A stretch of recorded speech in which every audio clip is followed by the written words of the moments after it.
Okay, time for a new video, and whether you are somebody new to my channel or you are returning to my channel to watch this video, it's greatly appreciated. As always, I'm filming this in one go, therefore I apologise if I stumble over my words going forwards, and indeed if the quality of this video is fairly poor as well. If there's any lag, anything like that at all, sadly it can't be helped, and hopefully it's not too much of an issue for you. This is yet another Eurovision related video here on my channel, and the final instalment, at last, in this Look Back series about the Eurovision Song Contest that I've been doing on my channel for I think about 2 years now, on and off. It started with the 2003 competition in Riga in Latvia, the very first contest that I remember watching on TV as a 10-year-old, and today I'm going to be taking a look back at the 2019 contest, which was staged in Tel Aviv in Israel, of course, as we all know. Now, there are many videos on my channel regarding the 2019 edition, so feel free to take a look at them if you so wish. I've analysed the results, I've spoken about these songs so many times, but I thought, why not just film another look back episode, if you will, and give you my thoughts once again. Hopefully this video won't be too long. I don't think it needs to be, because as I say, I've spoken about these songs so many times now. I have the information in front of me just to make sure I don't forget anything. As always, let me know your thoughts in the comments below, and there will be links to my other social media pages in the description below as well, as always. And do feel free to leave any video suggestions in the comments below. As I've said in a couple of previous videos now, from September of this year, things are changing for me a little bit. I will not have time to make as many videos moving forwards. I don't know how that's going to impact Eurovision season for 2021. I'll address that when the time comes. But if I can try and churn out a few videos before September comes along, then I will do so. Anyway, getting into it now. Eurovision 2019, the most recent edition, because we didn't have one for 2020, what a great shame. It was the 64th edition. It was staged in Tel Aviv in Israel, because Israel won in Lisbon in 2018 with Toy by Netta. It was the third time Israel hosted, having done so in Jerusalem, in the same venue, in 1979 and 1999. We had 4 hosts. They were Erez Tal, Bar Rafaeli, Assi Azar, and Lucy Ayoub. You don't need 4 hosts. I said this about the 2018 contest, but nevertheless, I think we are going to have multiple hosts for multiple contests moving forwards. They did an alright job, there's not too much to say about them. The Expo Tel Aviv was the venue, quite small, essentially shaped like a box. Capacity of somewhere in the region of 7,000 to 9,000 maybe for the 3 shows. It was a little bit on the small side. The seating went right back, sort of staggered almost, and there were lots of wide shots which people complained about during the rehearsals. But anyway, it looked pretty good on TV, LED screen, and the 14th of May, the 16th of May and the 18th of May last year were the dates. According to this, 182 million people tuned in. The Netherlands won. 41 countries participated. Bulgaria and Ukraine decided to not compete. So let's get into it then. Semi-final 1, going through the songs that didn't qualify first. Song 2 was Montenegro. This was D-Mol, male-female group with Heaven. This had a touch of the, I want to say, High School Musical about it. It really did feel like a group of kids bunched together, not really knowing each other, and performing this song that was written for them, which just came across as very cheesy and very sort of thrown together at the last minute, almost as if it wasn't a finished product. People expected this to struggle. It did. It finished 16th with 46 points. In the split results, Montenegro were 16th with the public and 13th with the juries, which I suppose is not too bad. Moving on, Song 3 was Finland. Now this finished last, 17th with 23 points. This was Look Away by Darude featuring Sebastian Rehman. Now Sebastian is a TV host as well as a singer. He's also a guitarist in the band The Giant Leap, apparently. Darude is quite famous. His real name is Tony Ville Henrik Virtanen, and I don't know how old he is now. He's probably in his 40s. He had a massive hit at the turn of the century with Sandstorm, and to be honest, suddenly here in the UK, he hasn't really done a lot since. He is 45 years of age now. He's a DJ. This song, quite up-tempo, but also not really high impact. The staging, I think, was fairly bland. The visuals and the performance as a whole, it just didn't really stand out as much as it could have done, maybe. In the Finnish national selection, there were 3 songs. This is the one that came out on top. Probably not the strongest one they could have chosen.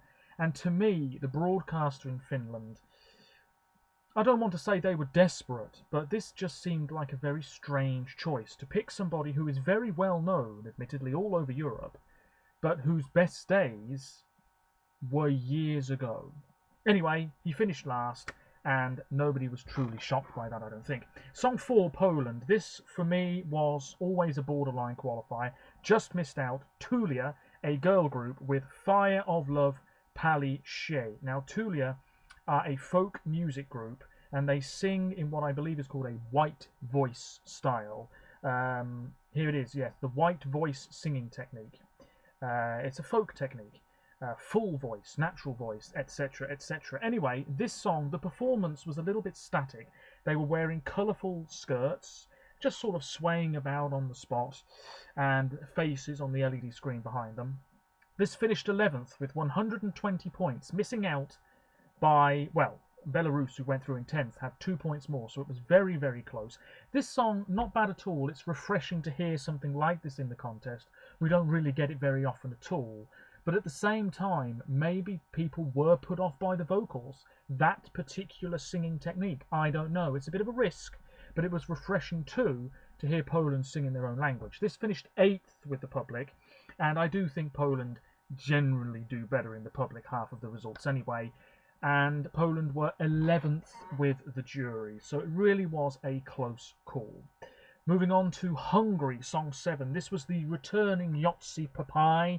He sang Origo in Kiev in 2017, and he was back with Azenapam, which finished 12th with 97 points. Now, that song translates as My Father, and this was such a beautiful song. It was him alone on stage, casually dressed, sort of golden tones to the performance and the lighting. I honestly prefer this over his song in 2017, which did qualify and ended up finishing in the top 10, which was a little bit better than expected. But anyway, I thought this was going to go through. Really, really beautiful song. Very underrated, if you ask me. And perhaps one of Hungary's finest Eurovision entries they've ever had. Certainly, in my opinion, I would argue that case. It finished 12th with 97 points. In the split results, Hungary were 14th with the public. That's really quite disappointing. He was 9th with the juries. So had Hungary actually qualified, Yotsi probably would have finished right towards the bottom, which would have been undeserved. Song 10, Belgium. Well. Belgium suffered in 2018 with Senek. Her Bond-esque song, A Matter of Time, didn't qualify at all. And in 2019, high hopes for Belgium. I always support them a little bit because they've sent quality in the recent past. But this song fell flat live on stage. Elliot, young performer, with Wake Up. This song, the studio version's okay, but his vocals were shaky every time he performed this, and they did not improve on the night. The performance as well was quite strange. I wasn't a fan of the outfits. I think they were trying to get the message of the song across, but it just didn't really work. It was all a bit jumbled, if you see what I mean. Anyway, Belgium finished 13th with 70 points. Another NQ, 15th with the public, and 12th with the juries. It was the vocals, I'm afraid, and the staging was a little bit shaky. Georgia, Song 11. This is my least favourite song of 2019. Was from the moment it was chosen in the Georgian selection. I believe they used their own version of X Factor, can't quite remember. This was Otonem Sadze with Keep On Going. Now, Georgians love a bit of rock, and this song does have a rocky edge to it. Very powerful, very ominous, very dark. He was sort of moving about on the stage, sort of like going from side to side, and quite gravelly vocals. We had lyrics, I think the whole song was in Georgian, was it not? Yeah, I think so. Keep On Going, anyway, the English title of the song. And I think this grew in popularity the week of, or rather the week before the first semi-final. Suddenly he was doing all right in the odds, I believe. but this was never a serious contender to go through in my eyes. He finished 14th with 62 points. He was 13th with the public and 14th with the juries. We then move on to the last country I'll be mentioning in semi-final 1, Portugal. This was a huge fan favourite. Personally, I think it was really quite overhyped, but now I appreciate it more than I did at the time. That's what I'm trying to say. This was song 15, Conan Osiris with Telemovesh, and I can't quite remember what that translates as. I think it's mobile phones. Anyway, he finished 15th with 51 points. It does mean mobile phones. He wrote this song himself. This was so quirky and interesting. It was sort of folky, and it says here world beat, and certainly it had this sort of glitchy rhythm. He was joined on stage by a man in a green outfit who threw himself to the floor, and Conan himself was wearing quite the outfit as well. And there were roses on the LED screen. It was very, very interesting, very captivating and intriguing to watch, including at the national final. But this was always going to divide opinion because it's so it's so out there. Either people will really love it or they'll just think it's too weird. That's probably what the juries thought. Taking a look at the results, Portugal were 12th with the public, so even though it was a fan favourite, it sort of flopped a bit. And he was last, 17th with the juries, with just 8 points. Taking a look specifically, in the jury vote, the highest mark he got was 3 from Cyprus. In the public vote, France and Spain gave him 12, but very few points from elsewhere, 8 from Belgium. Yeah, Portugal, maybe the fan failure of the year. I should say all of those countries voted, 17 of them, including the ones I didn't mention there, along with France, Israel and Spain. Ukraine were due to participate in this semi-final as well, excuse me, but they withdrew due to controversy from its national selection. Dear me, I'm losing my voice, dear me. Anyway, 17 countries there. If Ukraine had participated, then it's very likely that Belarus, who went through in 10th, would not have qualified. Oh, do excuse me. I'm going to keep going. Semi-final 2, 16th of May, 18 countries, 10 went through, of course. These are the ones that didn't go through. Germany, Italy and the UK voted as well. Armenia, song 1. Now this I really did think was going to go through. It was Serbuk, female performer, with Walking Out. And the music video got a lot of people talking as well. And this was sassy and powerful and quite striking. But the performance, again, was this song's letdown, just as it was for Belgium a little bit.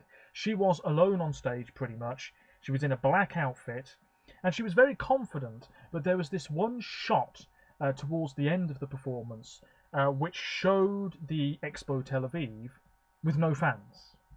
And I think people maybe were a little bit confused by that. Certainly we had a lot of pyrotechnics and flames, if I recall. I haven't watched the performance in quite some time.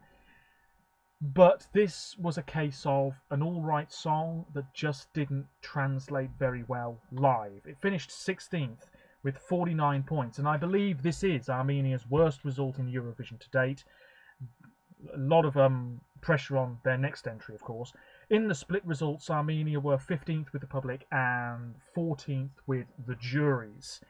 Moving on to semi-final 2. Moving on to song 2, Dear Me, Ireland. This was Sarah McTurnan with 22. And this is officially the weakest song of the 2019 edition. It finished last with 16 points, 18th place. I think this is Ireland's worst ever result. Sarah McTurnan, really beautiful, really likeable performer, and I wish her well. I don't think she's really released much music since, I'm not entirely sure. But anyway, 22, a really cute song, sort of acoustic driven. She was joined by a couple of other people on stage. They went for this sort of vintage ice cream parlour pop art look, and certainly in terms of colour it was one of the most colourful of the year. But the vocals were a little bit shaky. She didn't really know what to do with her hand. She kept moving it near her face. It's a shame it finished last, but nobody was really rooting for this. Ireland were 17th with the public and last with the juries. 5 from the Moldovan jury, 8 from the Italian jury, Very interesting. And then the only points from the public were 3 from the UK. Fair enough. Next up's Moldova, song 3. Now, I said in my previous video, Moldova usually do better when they have something that's very out there, quite wacky, for want of a better word. When they're serious, they tend to struggle a bit more. This is case in point. Anna Rodobescu with Stay. It has to be said her English pronunciation wasn't the best, but we can move past that. This finished 12th with 85 points. I thought this was a dark horse to go through. She had the Sand artist on stage with her, very Ukraine 2011. I believe it was the same woman as the Ukrainian performance in 2011. This is sort of mid-tempo. It builds up quite nicely. It's fairly powerful. But everybody was sort of focusing on the Sand art, which is a distraction from Anna herself, and indeed the song's quality, which is average at best, in my opinion. Moldova finished 13th with the public and 8th with the juries. That's pretty impressive, but it was an NQ. Latvia, song 5. Now, we know Latvia has really struggled over the past few years. This was another rather disappointing result. Nobody was really rooting for this. Carousel, a group led by a female musician, with That Night. And this was sort of lounge bar, acoustic stuff.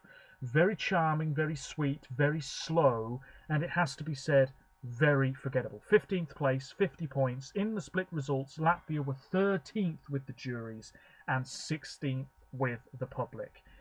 I think it's a little underrated. It's a very nice little song, but also rather dull.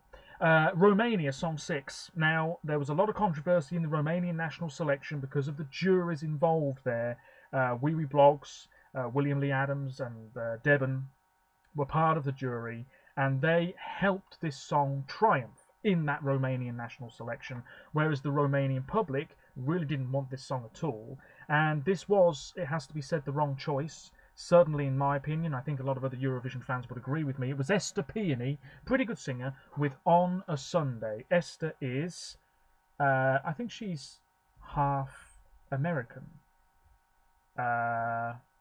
She and her parents emigrated to Montreal in Canada. So there we go, just something I forgot about there. On a Sunday, yes. This finished 13th with 71 points. In the split results, Romania were 14th with the public and 10th with the jury. So it was a second non-qualification in a row for Romania for the first time ever, 2 years in a row not going through. And yeah, the performance was quite good, lots of flames, a couple of dances, I believe. This is a sort of sultry, slow burner type of song. I don't mind it, but I'm not sure it was strong enough to go through, and it didn't. Song 9, Austria. What a shame, because this song was beautifully staged, very minimal white lighting, and use of the triangles on the ceiling. Very few countries seem to use them, but it looked really beautiful. The song, though, like Latvia, it has to be said, quite dull. I think people used this as a toilet break, which sounds really harsh, but it's probably true. This was Penda with Limits, and it finished 17th with 21 points. Really not a bad song, but people were bored by it. It finished 16th with the juries and last with 0 from the public. That's harsh, but you know, these things can happen. And I've said before, Austria tend to be very up and down in Eurovision. Next up's Croatia, Rocco with The Dream. No criticising this guy's vocals. He could really, really sing. He belted this out on stage. It finished 14th with 64 points. This was just cheesy, and it wasn't the best song Croatia could have sent that year. He had 2 other people on stage sort of being lifted up on wires with wings on their back. He had wings on his back as well, I believe. It just felt really, really cliched, a little bit dated, and it's almost, again, you know how I said with Moldova they had the sand artist maybe as a bit of a distraction from the song. Croatia had the flying people as a distraction from the song. I mean, it builds up nicely, but we've heard it all before, and it was a little bit on the boring side. Croatia, this is just my opinion, but Croatia anyway, finished 12th with the public and 15th with the juries. Moving on. Come on now. Next up is Lithuania, the last one I'll be mentioning from the semi-finals. Song 12, Yuri Veklenko with Run with the Lions. Finished 11th with 93 points. People thought this was a disappointing choice. Again, that lengthy Lithuanian selection which lasted months, and this was the one that they came out on top with. I really don't mind this song at all. It is a personal qualifier of mine. The staging, absolutely non-existent. He barely moved. The camera angles maybe weren't the best either. But this was always in with a chance of going through, and it missed out by the narrowest of margins. Denmark received 1 point more. Very, very close indeed. Lithuania does benefit from a diaspora vote. I'll talk more about that in just a second, but Lithuania were 8th. That's above Albania and Malta, which really surprises me. 8th with the public and down in 17th with the juries. Now, in the split results, in the public vote, Lithuania got 12 from Norway, the UK, and Ireland. And I am telling you now, every single time that Ireland can give Lithuania 12 points, they will do. And it's because of that diaspora. And the UK will give Lithuania a lot of points as well. I'm not complaining about it, I'm just merely stating that that is what's going to happen moving forwards. It never really used to, but it certainly happens now. And Lithuania, if they are a borderline qualifier in the future, and the UK and Ireland can vote for them, that's potentially 24 points in the bag right there. Never rule them out. Moving on to the final. Gotta be quick here because I don't want this video to be a long ramble once again. Song 1, Malta. This was so hotly tipped by many people. The best Maltese entry for years and years. Michaela, about 18, 19 years old. She won X Factor Malta. I was really excited about this song. Chameleon. It's cool, vibrant pop. On stage, it was sort of all one camera shot, pretty much. We didn't really see the stage in all its glory at all. And then that final chorus, the camera panned back and it looked fantastic. A couple of dancers on stage with her. She sounded good. She was in this white outfit and trainers, I believe. Finished 14th with 107 points. Now, let's not forget that there was controversy with the voting. The results that we saw on screen at the end of Eurovision last year weren't the actual results because, of course, there was a bit of a mess up with Belarus, blah, blah, blah. We know the story. But anyway, Malta did finish 14th, 107 points. In the split results, Malta, now this just disappoints me once again, 22nd in the public vote, 20 points. San Marino were 10th. What are you smoking? Anyway, Malta in the jury vote were 10th. That's more like it. It's the same old story, Malta struggling in the public vote, despite being hyped last year. Really don't understand it. Maybe being on first was this song's issue, I don't know. In the second semi-final, Michaela burst into tears when she was announced as the last qualifier, 10th with the public, 4th with the jurors. Song 2, nobody likes performing there. It was Albania. This was Johnny de Malici with, and apologies for the pronunciation, Keteu Tokes, which means return to your land, I think. 17th place, again, this was a little bit hyped, and I'm not really sure why. Return to your land. Yes, 17th place, 90 points. I mean, Albania being in the final is a success story anyway. Went through in 9th place in the second semi-final, 9th with the public, and 12th with the juries. And in the final, 17th, that's above France and Cyprus and Greece. 17th in the public vote and 17th with the juries, which is above Norway. More on them later. This song, let's talk about the positives. Vocals, fantastic. Stage presence, pretty good. She didn't move, but she looked really elegant, and there was something very classic about this performance. But the song, for me, it's another female ballad from Albania, and I wish they wouldn't send so many of them, because they are so much better when they send Eugen Bush-Pepper, for example, with, you know, rock to Eurovision. Yeah, this song would have done better if later on in the running order. It's fine, it's just not one of my favourites at all. I preferred Arelena Ara, but of course, this year's contest was cancelled. Moving on, Song 3, Czech Republic, Lake Malawi, Friend of a Friend. This just had a massive surge in popularity, it seemed to me. It just sort of came out of nowhere. When it was in the Czech national final, I don't remember many people saying that they loved this, and then all of a sudden, people started loving it. It's a sort of indie pop song, male group, trying to represent Poland this year, it's worth saying. Friend of a friend of a friend of a friend. Very catchy. Very likeable. 11th place. That's pretty impressive. 157 points. They won the jury vote in the first semi-final and was 6th with the public, meaning that they finished in 2nd place overall. And in the grand final, massive difference here. Friend of a Friend was 8th. That's above Russia in the jury vote, but 24th with 7 points in the public vote. I don't know what happened. Again, you could blame the running order, but maybe this song was just a little bit overhyped. You could call it a little bit of a fan failure. I don't mind it. I like it a lot more than I used to. The live performance, they have these sort of little boxes on stage, lyrics popping up on the screen towards the end. The woman in the crowd, I'm only a friend, you know, remember that? It's really, really likeable song. Again, quite charming, but in the end, the public let this song down. Song 4, Germany. Now, I left a comment. Now, remember when I made a video recently, maybe you've seen it, where I talked about the Eurovision community and how people can be quite hypocritical. And I said something in that video about how people just leave sort of nasty, inappropriate comments for the hell of it. Last year, it might be on the official Eurovision YouTube channel, or it's somewhere else, on the video of Sisters performing Sister, which ended up winning the German national final to much surprise, I left a comment that said something like, "Don't worry, every other country's sending the wrong song too." And I think that comment had like 1,000 likes.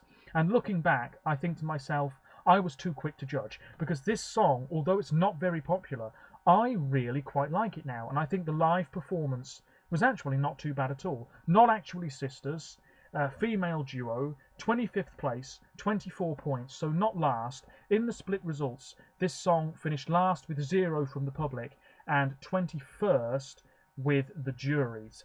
This isn't bad. I mean, it's not super original. The vocals weren't too bad. They were sort of on the catwalks a little bit, and yeah. I mean, it was on early. I don't think many people expected this to get many points at all, let alone 24, which is quite low anyway. But yeah, I really don't mind this now. I was very harsh on it at the time when it was chosen, but my opinion has changed. Song 5, Russia. Now, Russia being drawn into the first half was quite interesting, because this was one of the favourites to win, and then it was drawn 5th, and that got people talking and saying things like, oh, maybe they didn't do as well as we thought.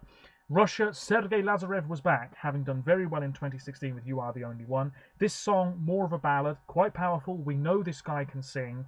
Many versions of him on stage, all of these boxes, that rainfall effect, it was quite theatrical, quite dramatic, a little bit over the top. He sang the hell out of this, so fair play to him. Third, little bit too high, let's be realistic here, 370 points. In the second semi-final, he was 4th with the public, 7th with the jurors, and in the final he was 4th with the public and 9th with the jurors. So again, the jurors sort of let him down a bit. It means that he went through in 6th place from the second semi-final. This song, I like it more than I did as well. Same with the German song, same with the Czech song. But I think third's a bit too high. It's as simple as that. We've got to move on. Denmark, song 6. I said so many times last year, this song is charming, underestimated if you dare, and this song punched well above its weight. I've said it before, I'll say it again. If you have a song that is charming and cute and not over the top cute and charming, you could be onto something really special. Leonora, cute as a button. Love is Forever. Okay, lyrically, nothing original, quite cheesy. We've heard it all before. The staging, she was joined by a group of other people, and they sat atop this big chair, and they were swaying from side to side. It was all, you know, let's have a sing-song on a summer's day, you know, dee-dee-dee-dee-dee. It was all very cute. I've always liked this. 12th place, 120 points. Denmark only just qualified, as I said earlier, going through 10th in semi-final 2. The split results, Denmark were 11th with the public and 9th with the juries. And then in the final, more countries voting, more people being charmed by it, 15th with the public, 12th with the juries. It has to be said, a very impressive result. Moving on, Leonora also is a figure skater. Song 7, San Marino. What was this doing in the final? I don't know. People thought this was a jokey entry, and it was to some extent, but it was catchy, and to be fair, it was 3 minutes of fun. But should this have been in the final? I don't know. Let me know your thoughts. Serhat, back, having been representing San Marino in 2016 in Stockholm with I Didn't Know, a sort of disco number. This better. Say Na Na Na, 19th place, San Marino's best result to date, 77 points. He went through in 8th place. That's 1 point ahead of Cyprus in semi-final 1. And taking a look at the split results, he was 4th with the public, in that first semi and down in 15th with the juries. And then in the final, he finished 10th. 10th! The mind boggles. I just don't understand it. 10th, above North Macedonia, who won the jury vote, above Spain, above France, above Cyprus, above Greece, above the Czech Republic. I mean, dear me, I just don't really understand that result even today. He was 10th with the public in the final and 23rd with the juries. His vocals in the semi-final were dismal, it has to be said. I am not a professional musician, but even I know his vocals were well off. In the final, he was better. Some lyrics in Turkish, it's worth saying here, because he is from Turkey. Yeah, I mean, it was fun, but it was also a bit silly. And it was a jokey entry that people maybe took a little bit too seriously. I don't know. North Macedonia, Song 8. Well, from the bizarre to the bizarre. This song absolutely came out of nowhere and won the jury vote. Tamara Tedesco did represent her country as part of a trio in 2008, didn't get through. Proud. I like this song more than I did. I've said that many times already in this video. It's a ballad. It's very powerful. It was simply staged, quite classy in terms of its presentation. Nice shot at the end on the LED screen of her with her daughter, I believe.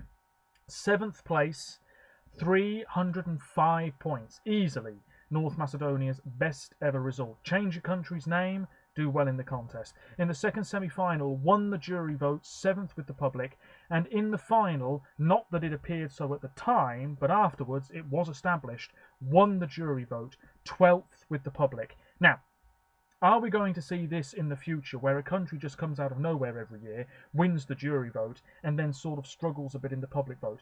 After the jury results were in, and you can watch my reaction video to the results as well, I was very confused by it.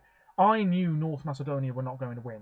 They weren't going to get enough points to challenge for the win at all. 7th place, though, very impressive, and the song is good. Sweden, Song 9, just doing what they do best. You know, a song that has a lot of appeal. The jury's obviously going to lap it up. John Lundvik, born in Britain, I believe, and he wrote the UK entry, which finished last. And this was his second Melfest entry, I believe. And he won.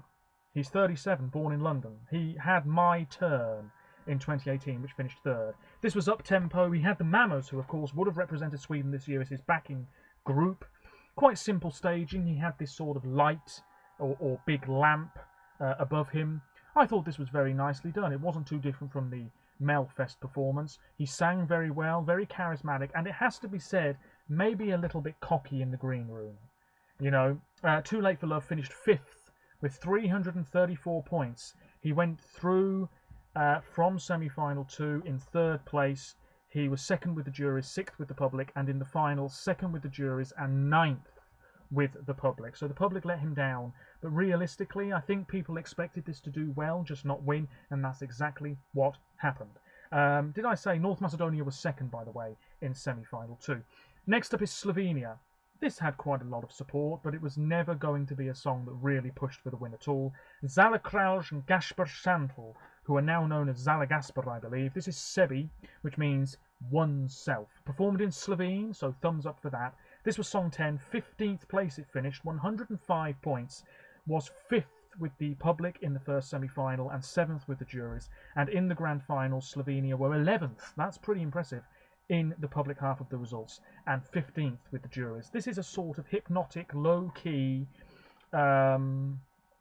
what's the best way to describe this song? Let's take a look. Anyway, I quite like this. The guy was absolutely not needed. All he did was pretend to play the guitar and gaze longingly into her eyes. And to be honest, it was a little bit creepy. I think Graham Norton, the UK commentator, said so. But yeah, this song, very different from everything else around it. Very chilled out and very modern, I think. And the backdrop was very beautiful with this sort of cosmos pattern. Yeah, really wonderful. 15th place, though, about right. Cyprus, Song 11. This was Tampta with Replay. Now, this was essentially Fuego 2.0. A lot of people were saying that. Fuego is way better than this song, in my opinion. But this is another up-tempo song, and the music video was quite interesting. Cyprus really upping their game. She opened the first semi-final. The vocals weren't brilliant. She had a couple of dancers on stage with her as well. She was wearing this sort of quite sexy outfit. And there was quite a lot of emphasis on the choreography. It finished 13th in the end, 109 points. In the first semi-final, 10th with the public just going through, and that was just something that nobody really could have predicted. This was expected to cruise through. Fourth with the juries, pretty impressive, and then in the final, Cyprus were 11th with the juries and 20th with the public. People just went off this, clearly.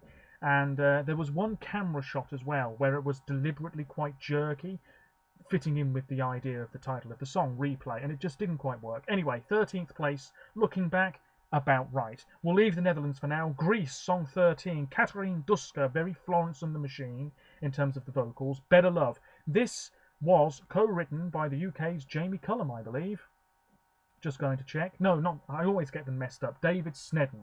Apologies. Anyway, this song finished 21st with 74 points. It has to be said, this is a flop. It was expected to do much better. The staging didn't really get it. They went for this sort of almost hippie-ish feel and vibe, you know, people waving ribbons and flowers, and it was all very cutesy, and it just didn't quite work. Anyway, in the first semi-final, Greece went through in 5th place, 9th with the public, 2nd with the juries, fair enough. That long note towards the end, I really didn't like that, but there we are. In the final, Greece were 21st with the public and 14th with the juries. This is a good song. Studio version, great. Live, not quite working. Israel, the host nation, song 14. This was actually one of my biggest growers, I think. Kobe Murimi with Home. This was a very simple ballad, very musical theatre, great singer. He was very emotional at the end. And I just thought it was really nicely done. There were a couple of screens on stage, and then he walked out on the catwalk, if you want to call it that, towards the end. And people went nuts for this in the arena, of course, because it was on home soil for him. 23rd place, 35 points. Belarus, the jury, gave this 12 points. And because those results that Belarus gave, the jury in particular, were so bizarre, I knew something dodgy was going on well before the EBU came out and said, oh, there's been a mistake. But anyway, Israel, in the final, automatically, of course, finished 19th, above Cyprus, above Greece, above Malta, in the public half of the results. And he was last with 0 from the juries, which I find really, really disappointing and surprising indeed. But there we are. Norway, song 15. Hello. This was Kano with Spirit in the Sky. 2 guys, 1 woman. And the woman sort of taking the lead here. Alexandra, her name is. This song, 6th, and rightly so. 331 points. This was always going to do well. It's fun. It's very Eurovision. There's a touch of the traditional about it in terms of the lyrics. We also have Northern Sami lyrics in this song, which is a lovely touch. And this was just so good. The crowd were loving it. It was staged quite well. The vocals were pretty solid too. Let's not forget, this almost didn't even make the latter stage of Melodi Grand Prix because the international jurors didn't really like this at all. Thank heavens the public did. This was the favourite to represent Norway anyway. In the second semi-final, went through in 7th place, won the public vote ahead of the Netherlands and Switzerland and Russia, but were down in 11th with the public. And then with the juries, I do apologise. And then in the final, won 71, 81, 91, 30 points ahead of the Dutch, won with 291 points from the public, and then 40, 18th place with the juries. Such a massive difference, one of the biggest differences we've seen. And I have to say, the juries probably thought this was a bit of a silly song. The public responded warmly to this because it's catchy, and it is fun, and it was well performed, and it was always going to do well. A lot of fan support for this, and it translated into votes. 6th place, just about right. The UK, song 16, Michael Rice. Now, Michael has released some music fairly recently, and it's wildly different from this. He's now finding his own genre, his own style. And if he had had a song like his recent stuff in Eurovision, who knows, he might not have finished last. Bigger Than Us, co-written by the aforementioned Jon Lundvik. This finished last, 11 points, disappointing. The staging was just so crap. It really was. He had a couple of people on stage with him. Salena represented Estonia in Tallinn 2002. She was one of the backing vocalists here. It was just cheesy. It was sort of monochrome at the start and then quite colourful towards the end. But his vocals, yeah, they weren't bad. The national final performance wasn't bad either. But this song was so safe and so bland, it never stood much of a chance. Last place, not a shock. He was 25th with the public and 24th with the juries. No surprise there. Moving swiftly on. He was between Norway and Iceland. I mean, come on now. Iceland then, song 17, something wildly different from Ariel Lafson. And when things aren't going well for you in Eurovision, you've got to change it up, maybe take a few more risks. That's what Iceland did. Hatari, who are now quite famous, it has to be said. Hatrith mun sigra, hate will prevail. Lots of gravelly shouting in this song, along with some heavenly vocals in the chorus. This was so striking, sort of doing that whole BDSM thing on stage. Man in a cage, if I recall. Lots of flashing lights, a sort of frame rate thing, so the screen was slow motion a little bit and blurry. You know what I'm on about. Anyway, Iceland finished 10th, 232 points, won the public vote in the first semi-final, 8th with the juries, so they went through in 3rd place in the final, always going to do better with the public, 6th with the public, down in 16th with the juries, so some people did appreciate it. This was so different and so unique and so original for Iceland, and they took a risk and it sort of worked. Of course, there was that controversy when they held up the Palestinian flag during the results, and that sort of let them down a little bit, but the song, pretty good. Belarus, not quite yet. Apologies. Estonia, song 18. People were a little bit surprised this went through. This is typical radio-friendly stuff. A little bit of Avicii, that sort of thing. That's the closest I can compare it to. Viktor Krona, Swedish, did try to represent Sweden this year, but of course the contest was cancelled. He didn't win Melfest anyway. This song, Storm, Stig Rasta, part of a duo in 2015. He was back as one of the songwriters here. This song's fine, but it's so generic. It has to be said. 20th place, 76 points. He went through 4th in the first semi-final. He was 3rd with the public and 10th with the juries, and then in the final he was 16th with the public and 20th with the juries. There was this sort of augmented reality shot towards the end where it looked as though he was in some sort of whirlwind. Did it work? Sort of. It wasn't brilliant, but it was a nice touch, pretending to play the acoustic guitar. It wasn't bad, but it wasn't brilliant. Now Belarus in the final. A little bit of a surprise. This was Zena, 16 years of age. She has co-hosted Junior Eurovision as well. This was sassy, gritty, pop meets R&B. Something very 90s about it. Anyway, the song was called Like It. It finished 24th with 31 points. In the final, Belarus were 23rd with the public and 22nd with the juries. In semi-final 1, Belarus were 11th with the public, but 6th with the juries. The vocals very nasally, but we'll cut her some slack because she is quite young. She went through in 10th place in the first semi-final. This was really quite chaotic, but it sort of worked. A couple of dancers on stage, lots of interesting visuals on the LED screen. Not bad, but again, not really brilliant, and this was always going to struggle. Azerbaijan, sort of hitting a vein of form again, you could say. This was Chingiz with Truth, really good singer, hitting some high notes. Interesting music video as well. 8th place, another top 10 finish for them. 302 points. In the second semi-final, he was 5th with the public and 5th with the juries. And then in the final, 8th with the public and 5th with the juries. He had these sort of robotic arms on stage, which were flashing lasers at him, sort of over his heart, and a sort of triangular structure as well. This was really nicely done. I really have no complaints, and I think a lot of people really like this anyway. We then have France, the 3rd favourite to win at one point. Don't get it. Don't get it. People were really getting a bit too excited about this one, but really nothing special. Bilal, on the other hand, yeah, I really like him. Pretty good singer, very promising. Bilal Hassani with Roi, which means king. And this was a sort of song with a message, and it was very nicely staged. You had, I believe it was a deaf musician, and somebody who was, I'm trying to think of the right word here. They were quite large. I don't mean to be rude, but they were quite large. Didn't conform to typical dancer stereotypes, shall we say. That's what I'm trying to say. Anyway, 2 dancers on stage. It was really, really nicely done. And he looked good and sounded good. This finished 16th. So after France introduced another national final format, they just sort of went backwards with the results. And this year they would have done even worse. 16th place, 105 points in the split results. He was 18th with the public and 13th with the juries. I think the strength here was, the staging, but the song itself, bit of a letdown. Moving on, Italy. Amazingly, when I was watching a lot of people predicting the results and everything, including Wee Wee Blogs, I mentioned them because they're sort of the biggest Eurovision team on YouTube. nobody really said Italy was going to win. And I thought, now hang on a minute, because this is a serious contender to win. Worth saying, that top 3 in Sanremo last year, this was the public's least favourite, but it went to Eurovision and got the silver medal. Mahmoud with Soldi, which means money. This was catchy, sort of a R&B, rap, pop, mixture of all of those genres. Second place, not a surprise. Loads and loads of millions of views on YouTube. I believe it went to number 1 in Italy, sold millions of copies. I'm just taking a look here.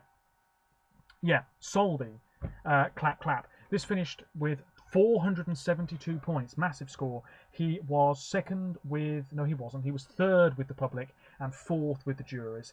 Not too sure he needed dancers on stage with him, but everything was working pretty solidly here, and it was a very fine performance indeed. Then we have Serbia, great ballad, great vocals. Nevena Bozovic, third in Junior Eurovision once upon a time, and she was part of Moje 3 in 2013, who just missed out on qualifying from the first semi-final in Malta. She was back, soloist, beautiful dress, sort of like this swirling starry pattern on the LED screen. Kruna, which means crown. This is a fine ballad, but it just didn't stand out much. And then you look, Italy before her, Switzerland, Australia and Spain afterwards. It was a really dodgy place to be in the running order.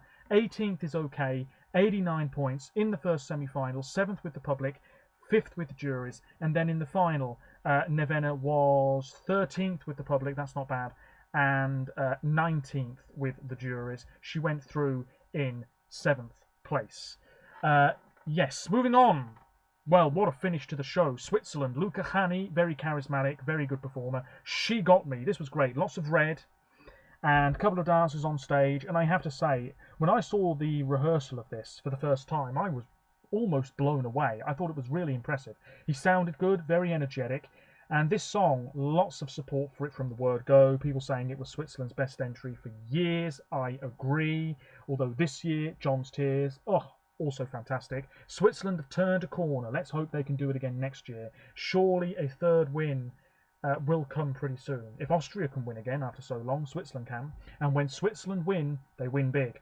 Anyway, 364 points, 4th place, well deserved. In the second semi-final, 3rd with the public, 6th with the juries. And in the final, 7th with the juries and 5th with the public. This was just great. Solid pop stuff. Very catchy too. Australia, my winner. What can you say about this? Kate Miller-Heidke. She's releasing a new album pretty soon. I believe her new single's out. Need to listen to it. She's very famous in Australia. She's been going for years and years, tons of albums. And finally, people in Europe realising who she was and what she's capable of. Classically trained, hell of a singer. She nailed this. Vocals on the money. There she was swinging about on a pole with 2 other people, looking like dementors at one stage. The national final performance wasn't great. She was just elevated off the ground and wasn't really swinging about on a pole that much at all, I guess. But in Tel Aviv, they just moved it up a notch, and it was fantastic. Graham Norton said that it was genuinely thrilling, I believe. Maybe the staging was a little bit overhyped, but certainly it was very, very good, very impressive. Good slot in the running order. 9th, 284 points. People thought this was going to win. At one stage, it was one of the favourites. 2nd with the public in the semi-final, 3rd with the jurors in that semi-final, the first semi. And in the grand final, Australia was 7th with the public, 6th with the jurors. I mean, 9th is a very fair result for what is a very unique and risk-taking entry. People were saying, Australia need to take a risk. Oh, but hang on a minute, zero gravity, we're not so keen on how that's staged. Oh, actually go back to something a bit simpler. Blah, blah, blah, blah, blah. You can't please everybody. Australia won the first semi-final. I'm really rambling now, but there's only 2 more songs to go. Spain, Mickey, Lavender, he won Operación Triunfo, that long-running singing competition reality show in Spain. Lavender means the blindfold. 22nd place, 54 points. Spain love the bottom 5. I've said it before, I'll say it again. And this year, had the contest gone ahead, Blas Canto, welcome to the bottom 5. I'm sure it would have happened, I'm afraid. Mickey, really likeable. This was energetic. He had a sort of house on stage, and then a puppet, which was totally not necessary, and a couple of dancers with him. It was colourful. The crowd were up on their feet. This was so good. Last in the running order. Really fantastic way to end the show. He should have finished higher. It's as simple as that. This is underrated. This is Spain at their colourful and catchy best, for want of a better term. And yeah, just really fantastic. In the split results, he was 14th with the public, 1 point from the juries, 25th place. I mean, what? I don't get that. I really don't get that. That 1 point was from Russia.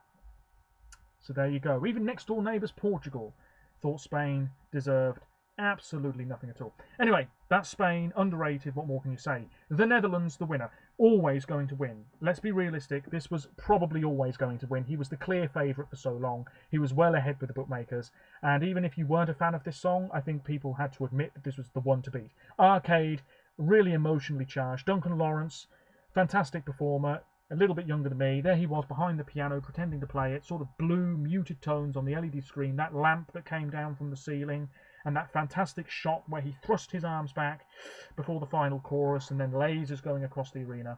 You all know the performance. I don't really need to go into much depth. It was really beautifully done. He sounded great, fragile, but also quite strong somehow at the same time. Really fantastic. A lot of people were very emotional listening to this for the first time. Lots of reactions on YouTube. And it sort of grew on me quite quickly. It's my second favourite behind Australia. Wonderful stuff. He also performed in the Eurovision replacement show in May. Someone Else, that's a great song too. And he's going to have a very good career. And this was a worthy winner. Netherlands' 5th win and first win since the 70s. And wonderful stuff. And of course, this year's contest would have been in Rotterdam, but the virus came along, put the kibosh on that. Next year, all being well, Eurovision as we know it from the Ahoy in Rotterdam next May.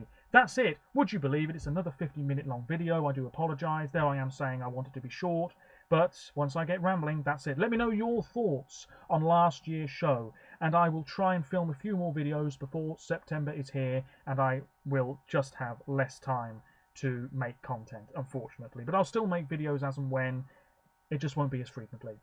That's it. Apologies if the quality wasn't great. Until next time, thank you very much for watching. This series is now over, this look back series. But if you want me to cover 2002 or 2001, whatever it is, let me know in the comments. Until next time, take care of yourselves and bye for now.